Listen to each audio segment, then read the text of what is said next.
two friends entered the mansion on a dare, a place no one had stepped into for years. But what awaited inside wasn't a game.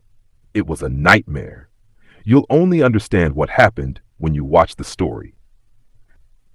Dare Adam and Ray were best friends since childhood, partners in every reckless adventure. They had sneaked into graveyards, climbed rooftops at night, and even camped in the woods after hearing wolf howls. But that night, Ray's grin carried something darker. Bet you won't last 10 minutes in Hollow Creek Manor. The mansion was infamous. Once the home of the wealthy Hollow family, it had stood silent for 4 decades. The lights sputtered out, vanished without a trace. Locals swore the place was cursed. They spoke of screams at night, of furniture dragging across the floor when no one was there, and of a faceless woman forever wandering the halls. Her body jerked unnaturally. Adam laughed nervously, though his heart gave a quick thump. 10 minutes? Easy. Let's go tonight. Children, men, women. The moon was a pale sickle in the sky when the two reached Hollow Creek Manor. The overgrown garden seemed to choke the building. Vines crawling over broken windows. Paralyzed with the iron gate shrieked when pushed, their sound echoing in the still air like a warning. Get out! As they stepped inside, the heavy wooden doors moaned. A gust of icy air blew out, carrying the stench of mildew and ash, as though the house exhaled after years of silence. Cobwebs hung from chandeliers like funeral veils. Raw and desperate. Portraits stared from the walls, but every face had been violently scratched away, leaving only claw marks where eyes and mouths should have burst through the doors. Then came the noise. Floorboards creaked upstairs. Slow, deliberate steps. Adam whispered, "We're not alone." Sobbing, the deeper they went, the heavier the air became. Dust floated like ash, and every breath stung their lungs. The house seemed to tighten around them. Then they heard it. At first, faint whispers looked up at the mirror. Children giggled, as if playing a game. The sound drifted between the walls, soft but mocking. Then his reflection blinked a second too late. Hide. And Ray froze, clutching his flashlight. That's not the wind. The whispers grew sharper, circling them. A child's laugh, high-pitched and cruel, echoed behind Adam. When he spun around, there was nothing but darkness. They pushed open a nursery door. The air was colder here, and the smell of smoke lingered. Porcelain dolls lined every shelf, their dresses frayed, their faces cracked. Most had no eyes. Some had mouths painted shut.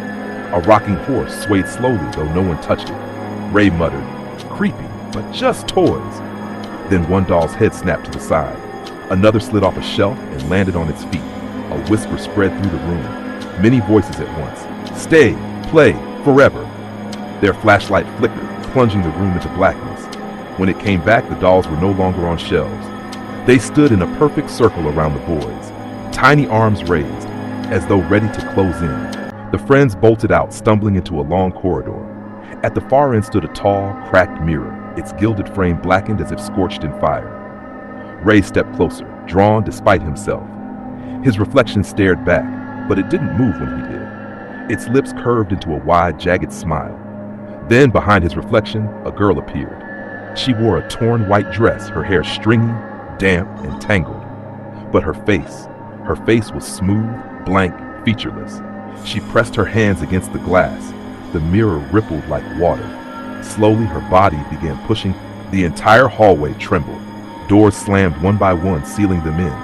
The lights sputtered out until only the faint beam of Adam's flashlight remained. A voice seeped from the walls, low and endless, vibrating in their bones. Only one may leave.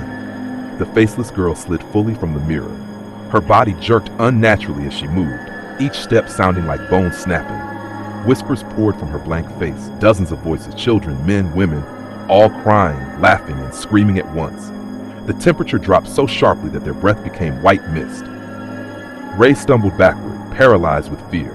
Adam grabbed his arm, his own eyes wide with terror. "Run, Ray! Get out!" Ray shook his head, trembling. I can't leave you. You have to." Adam shoved him hard toward the hallway. Ray stumbled, sprinting blindly toward the faint outline of the front doors. Behind him, Adam's scream ripped through the house, raw and desperate. The sound was joined by the faceless girl's shriek, loud enough to make the walls crack. Then came silence. Ray burst through the doors just as dawn broke. Pale sunlight spilled across the crumbling garden. He collapsed on the dirt, gasping for breath, sobbing with the guilt of leaving his best friend behind. Hours later, back in his apartment, Ray staggered into the bathroom. His hands shook as he splashed cold water on his face. Slowly, he looked up at the mirror. At first, it was just him, pale, exhausted, trembling. Then his reflection blinked a second too late, and it smiled. The curse had followed him home.